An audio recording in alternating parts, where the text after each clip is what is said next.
The rain hammered against the windshield of Marcus's old Honda Civic as he drove home from his second job at the warehouse. His shoulders ached from lifting boxes for 10 hours straight, but the overtime pay would help cover his 7-year-old daughter Emma's school supplies. The clock on his dashboard read 11:47 p.m., and he knew Emma would be fast asleep, hopefully having finished her homework with Mrs. Chen, their elderly neighbor who watched her when Marcus worked late shifts. The winding mountain road was treacherous on clear nights, but tonight's storm made it downright dangerous. Marcus gripped the steering wheel tighter, his worn tires struggling for traction on the slick asphalt. He'd driven this route hundreds of times over the past 3 years since Sarah's death, when he'd been forced to take any job he could find to support Emma alone. A flash of lightning illuminated the road ahead, and in that split second, Marcus saw the twisted metal wrapped around an oak tree. His heart lurched as he hit the brakes, his car sliding slightly before coming to a stop about 50 feet from the wreckage. Steam rose from the crumpled hood of what had once been an expensive sports car, its red paint barely visible through the damage. Without hesitation, Marcus grabbed the flashlight from his glove compartment and ran toward the accident. The rain soaked through his work clothes immediately, but he didn't care. Someone might be trapped inside, and out here on this remote stretch of road, help could be hours away. "Hello," he called out, his voice barely audible over the storm. "Can anyone hear me?" A weak moan came from inside the car. Marcus directed his flashlight through the shattered passenger window and saw a young woman slumped against the driver's seat, blood trickling from a cut on her forehead. She appeared to be in her mid-20s, with long dark hair matted with rain and glass fragments. Her eyes fluttered open at the sound of his voice. "Don't move," Marcus said, trying to keep his voice calm despite his racing heart. "I'm going to get you out of there." The driver's door was completely jammed, but the passenger door had been thrown partially open in the impact. Marcus worked carefully to widen the gap, mindful of the broken glass. The woman tried to speak, but only managed a weak whisper. "My phone," she mumbled. "Don't worry about that right now," Marcus replied, assessing the situation. Her left leg appeared to be pinned beneath the dashboard, but she didn't seem to have any life-threatening injuries. Still, he knew she needed medical attention immediately. "I'm going to call for help." Marcus pulled out his ancient flip phone, one of the few luxuries he allowed himself since it was necessary for work. No signal. He wasn't surprised, cell towers were sparse in this mountainous area, and the storm wasn't helping. "Listen to me," he said, crouching beside the car door. "I'm going to have to drive to get help. There's no cell service here. I'll be back as fast as I can." The woman's eyes widened with panic. "Please, don't leave me." Marcus felt his chest tighten. He thought of Emma, probably having nightmares without him there to check on her. Mrs. Chen was reliable, but she was 78 years old and had her own health issues. Yet looking at this injured stranger, he knew he couldn't abandon her. "Okay," he said softly. "I won't leave you, but I need to get you out of this car. Can you feel your legs?" She nodded weakly. "My left leg hurts, but I can move my toes." Working with the care of someone who had once dreamed of being a paramedic before life derailed those plans, Marcus managed to free her leg from beneath the dashboard. It was twisted at an awkward angle, likely broken, but not mangled. He found a relatively dry emergency blanket in his trunk, a remnant from better times when he could afford to maintain a proper emergency kit. "What's your name?" he asked as he carefully helped her from the wreckage. "Victoria," she whispered through chattering teeth. "I'm Marcus. I'm going to help you to my car, and then we're going to drive to the hospital. Can you put any weight on that leg?" Victoria shook her head, tears mixing with the rain on her cheeks. Marcus didn't hesitate. Despite his own fatigue and the pain in his back from his long workday, he swept her up in his arms and carried her to his Honda. The contrast between her expensive clothing and his car's worn fabric seats wasn't lost on him, but it didn't matter. A person was a person, regardless of their circumstances. The drive to Mercy General took 45 minutes through winding roads and reduced visibility. Victoria drifted in and out of consciousness, and Marcus kept talking to her to ensure she stayed awake, sharing stories about Emma and their life together.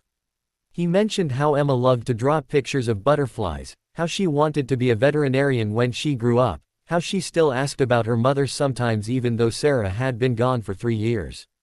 "You sound like a good father," Victoria murmured during one of her lucid moments. I try to be, Marcus replied, navigating a particularly sharp curve. It's not easy doing it alone, but Emma's worth everything. At the emergency room, Marcus stayed with Victoria until the medical staff took over. He answered questions for the intake nurse, explaining how he'd found her and what he'd observed about her injuries. When they asked for her insurance information, Victoria was too disoriented to provide it, and Marcus assured them he'd make sure the hospital got paid somehow, though he had no idea how he'd manage that on his salary. Dr. Jennifer Martinez, the attending physician, emerged from Victoria's room 2 hours later. Marcus had been pacing the waiting room, alternately checking his watch and calling Mrs. Chen to explain why he was late. Are you family? Dr. Martinez asked. No, I'm the one who found her. How is she? She has a concussion, a broken leg, and several lacerations, but she'll be fine. You probably saved her life getting her here when you did. Head injuries can be unpredictable, especially when someone's alone. Marcus felt relief wash over him. Can I see her? I just want to make sure she's okay before I go home. Victoria was awake when he entered her room, looking small and vulnerable in the hospital bed. Her leg was in a cast, and butterfly bandages covered the cut on her forehead, but her eyes were clearer than they'd been all night. Marcus, she said, her voice stronger now. Thank you. I don't know how to repay you. You don't need to repay anything, he replied. I'm just glad you're going to be all right. Do you have someone I can call? Family or friends? Victoria hesitated. My assistant, her name is Jennifer Chong. Her number is in my phone. Marcus retrieved the cracked iPhone from the accident scene on his way back to the hospital. Despite the damaged screen, it still worked. He called the number Victoria provided, waking up a frantic woman who promised to be there within 2 hours. Before leaving, Marcus wrote his phone number on a napkin. In case you need anything, he said awkwardly. I mean, I know you probably have people to help you, but if there's anything. Victoria took the napkin with a strange expression he couldn't quite read. Thank you, Marcus, for everything. 3 weeks passed before Marcus heard from Victoria again. Emma had just started second grade, and money was tighter than ever. The warehouse had cut his hours, and his primary job at the auto repair shop wasn't paying enough to cover their basic expenses. He'd been forced to choose between buying groceries and paying the electric bill, and had opted for groceries, hoping the power company would grant him another extension. Mrs. Chen met him at the door when he returned from work, her face creased with worry. Marcus, there's been a woman here looking for you. Very well dressed, drove an expensive car. She left this envelope. Inside was a check for $5,000 and a note. Marcus, this doesn't begin to cover what you did for me, but I hope it helps. I'd like to take you and Emma to dinner this weekend if you're free, Victoria. P.S. Jennifer told me you covered my hospital admission fees. That was incredibly kind. Marcus stared at the check in disbelief. $5,000 was more money than he typically saw in 3 months. His first instinct was to tear it up. He hadn't helped Victoria for money, and accepting payment felt wrong. But then he thought about Emma's worn-out shoes, the empty refrigerator, the stack of unpaid bills on his kitchen table. He called the number Victoria had written at the bottom of the note. Marcus. Her voice was warm and genuinely happy. I was hoping you'd call.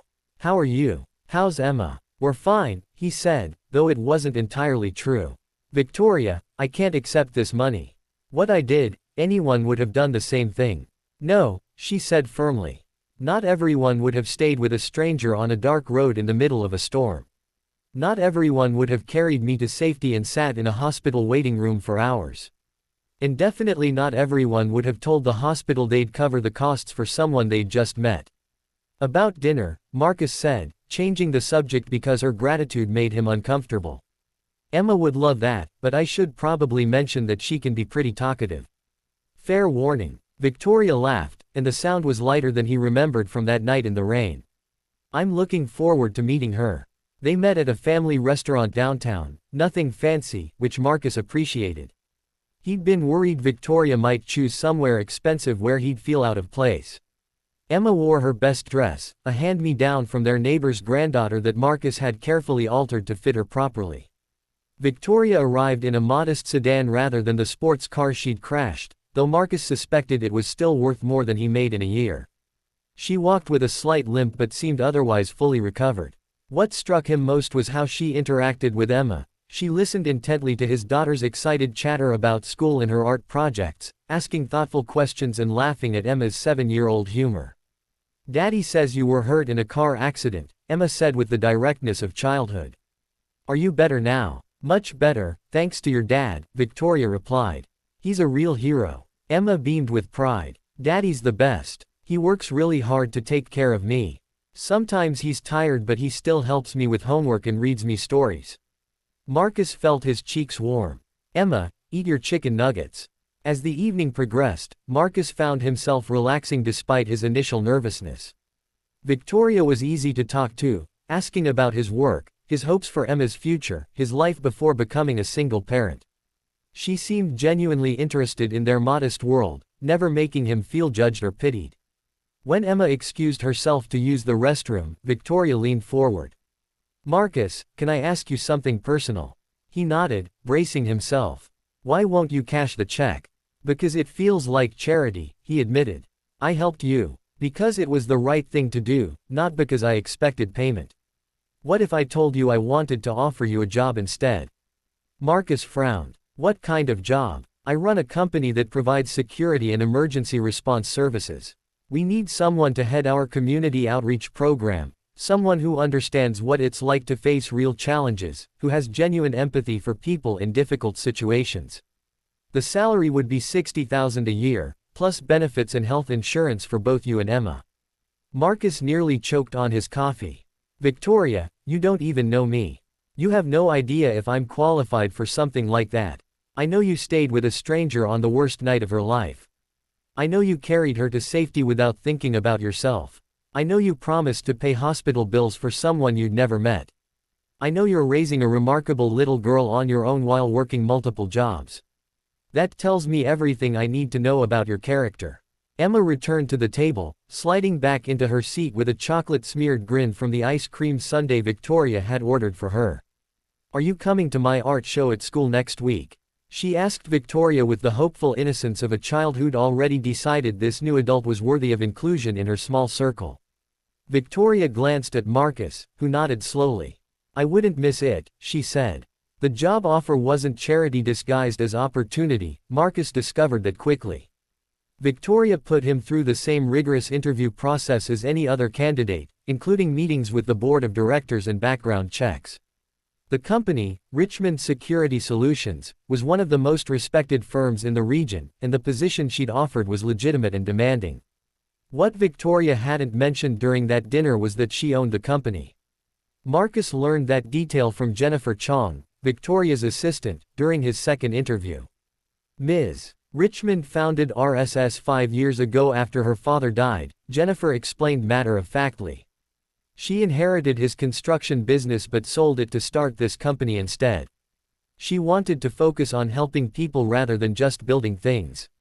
Richmond. The name hadn't clicked for Marcus initially, but now he realized Victoria was Victoria Richmond, whose family name was on half the buildings in the downtown area. The Richmonds had been wealthy for generations, involved in construction, real estate, and philanthropy throughout the region. When Marcus accepted the job offer, Victoria insisted on celebrating with Emma at Chuck E. Cheese, Emma's choice, which Victoria embraced with surprising enthusiasm. Watching this heiress crawl through play tunnels and help Emma win tickets at the arcade games, Marcus began to understand that Victoria's wealth hadn't isolated her from genuine human connection the way he'd assumed it might. "Why me?" he asked during a quiet moment while Emma played skee ball. "You could have hired someone with actual experience in corporate outreach." Victoria watched Emma carefully line up her shot before answering.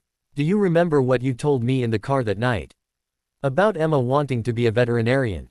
Marcus nodded. "You said you'd do whatever it took to make that happen for her, even if it meant working 3 jobs. That's the kind of dedication and love our clients need to see.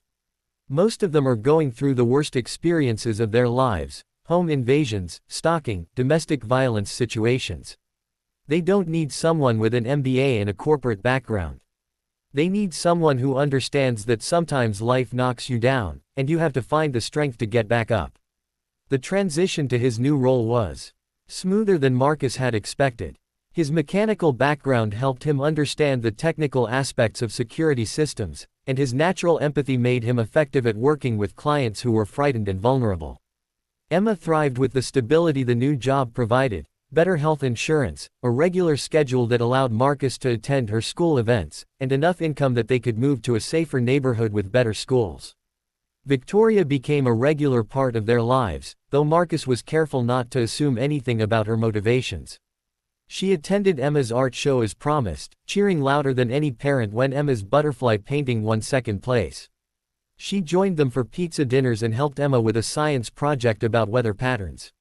When Emma came down with strep throat, Victoria showed up with homemade soup and children's books, staying to read while Marcus worked late to cover for a sick colleague.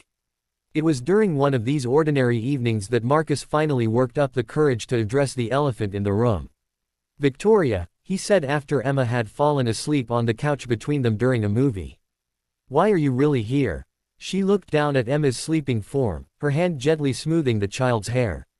"What do you mean? You're Victoria Richmond. Your family owns half the city. You could be anywhere, with anyone. Why are you spending your Friday nights eating pizza with a single dad and his 7-year-old daughter?" Victoria was quiet for so long that Marcus wondered if he'd overstepped. Finally, she spoke without looking at him. "When I was Emma's age, my parents were already grooming me to take over the family business someday. I had tutors instead of friends, business dinners instead of family meals. My father loved me, but he showed it by teaching me to read financial reports and attend board meetings. My mother, she meant well, but she was more concerned with appearances than connections." She shifted slightly, careful not to wake Emma. "That night you found me, I was driving back from another failed relationship. Another man who was more interested in the Richmond name and bank account than in me as a person. I was crying so hard I couldn't see the road properly. That's why I crashed." Marcus felt something shift in his chest. "Victoria, you saved my life that night, but not just because you pulled me from the car. You saved me because you saw me as a human being who needed help, not as an opportunity or a prize to be won. Emma loves me because I play games with her and remember that she likes extra cheese on her pizza, not because I can buy her expensive toys. This is the first time in my adult life that I've felt like I belonged somewhere." Emma stirred in her sleep, mumbling something about butterflies before settling again. Marcus looked at Victoria, really looked at her, and saw not the wealthy heiress he'd been intimidated by, but a woman who'd been as lost and alone as he'd been after Sarah's death. "You do belong here," he said quietly. "Emma adores you. And I. And you what?" Marcus took a deep breath. "And I think I'm falling in love with you, which scares me because our worlds are so different." Victoria finally met his eyes. "Are they really so different? We're both trying to build something meaningful with our lives. We both love Emma. We both believe in helping people who need it. The money is just background noise. Background noise that happens to be several $1 million, Marcus pointed out. "Money I never earned and don't particularly care about," Victoria replied. "Do you know what I was thinking about while I was trapped in that car, waiting for help that might never come? I was thinking that I'd lived 26 years and never really mattered to anyone. I'd never made a real difference in anyone's life. I'd never experienced the kind of love you and Emma share." Emma woke up then, blinking sleepily at them. "Are you staying for breakfast, Victoria?" she asked with the casual assumption of a child who'd grown used to this woman's presence in their lives. Victoria looked at Marcus, a question in her eyes. He nodded, smiling. "I'd love to," Victoria said. 6 months later, Victoria moved into a modest house 3 blocks away from Marcus and Emma's apartment. She could have bought a mansion, but she chose proximity to the people who'd become her family over luxury she didn't need. She kept her downtown condo for business purposes but spent most evenings in their neighborhood, walking to pick up Emma from school or joining them for dinner. The media attention was inevitable once word got out that Victoria Richmond was dating a single father who worked for her company. The headlines ran,